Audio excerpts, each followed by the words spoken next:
Today's Mass readings and Gospel reflection. November 23, 2020. Monday of the 34th week in Ordinary Time.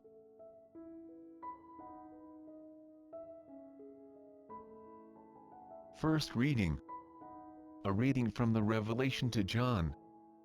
Revelations chapter 14 verse 1 to 3 and 4b to 5.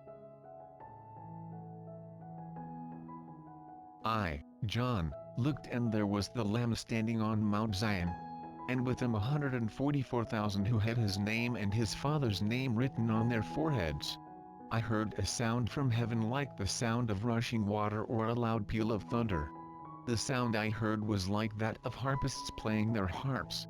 They were singing what seemed to be a new hymn before the throne, before the four living creatures and the elders. No one could learn this hymn except the 144,000 who had been ransomed from the earth. These are the ones who follow the Lamb wherever he goes. They have been ransomed as the first fruits of the human race for God and the Lamb. On their lips no deceit has been found. They are unblemished. The word of the Lord. Responsorial Psalm. Psalms chapter 24 verse 1 BC to 6. Let our response be, Lord, this is the people that longs to see your face. The Lord's are the earth and its fullness, the world and those who dwell in it. For he founded it upon the seas and established it upon the rivers.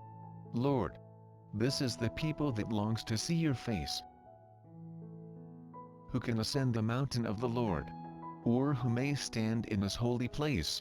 He whose hands are sinless, whose heart is clean, who desires not what is vain.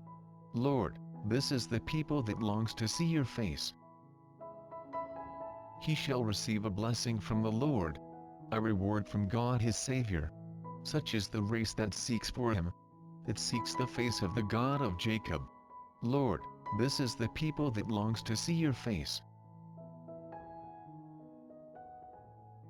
Gospel reading. A reading from the Holy Gospel according to Luke. Luke chapter 21 verse 1 to 4.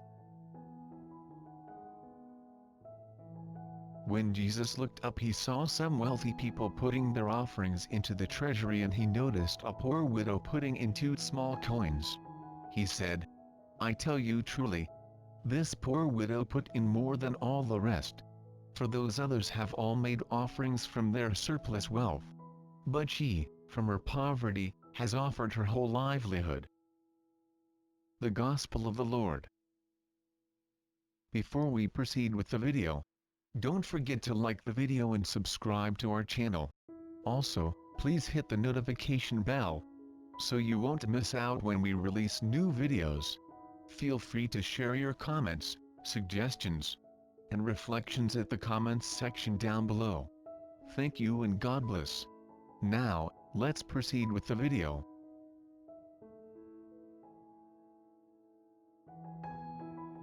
The reflection on today's Gospel.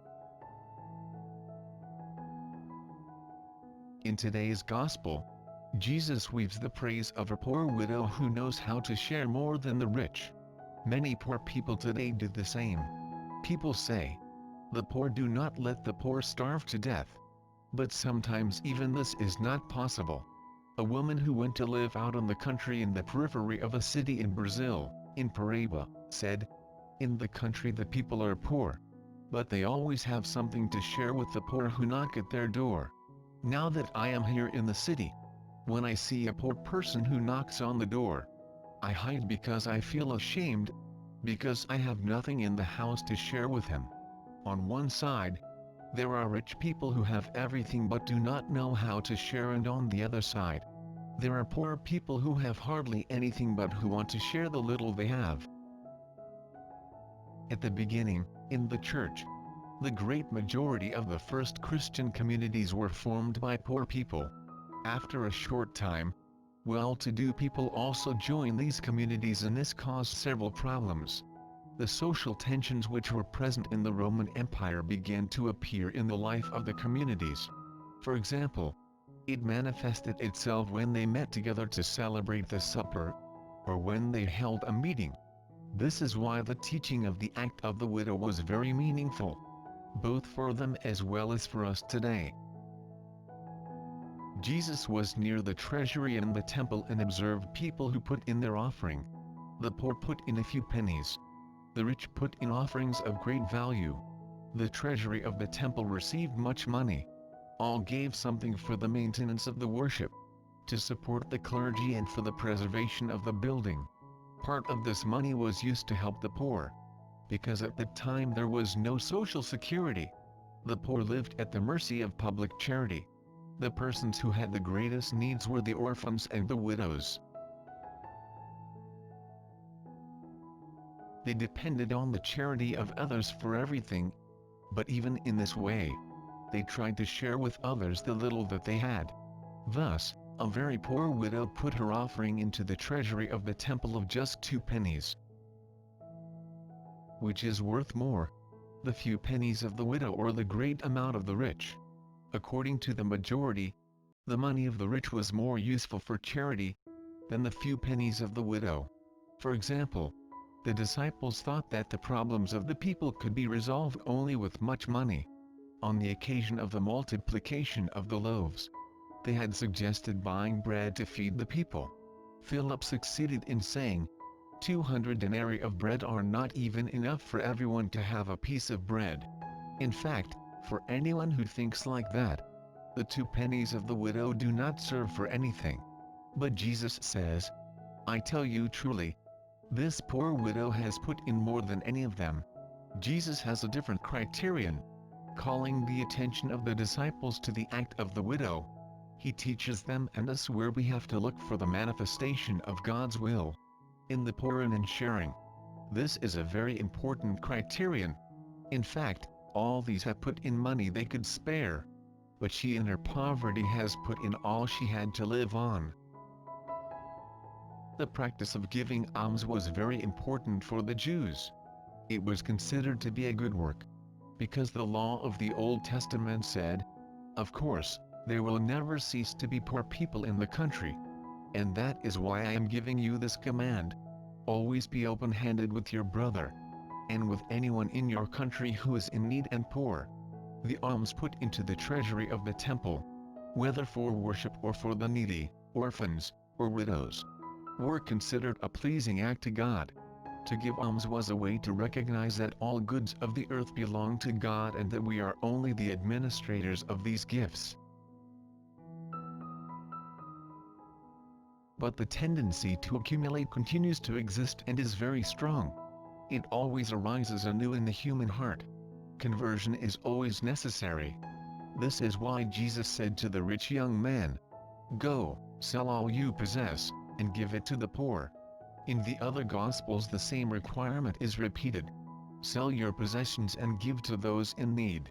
Get yourselves purses that do not wear out, treasure that will not fail you, in heaven where no thief can reach it and no moth destroy it. The practice of sharing and of solidarity is one of the characteristics which the Spirit of Jesus wants to realize in the community. The result of the effusion of the Spirit on the day of Pentecost was this: none of the members was ever in want, as all those who own land or houses would sell them, and bring the money from the sale of them, to present it to the apostles.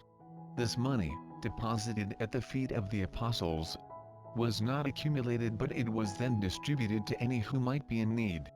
The entry of the rich into the Christian communities on the one side rendered possible the expansion of Christianity, providing better conditions for the missionary voyages. But on the other side, the tendency to accumulate blocked the movement of solidarity and of sharing.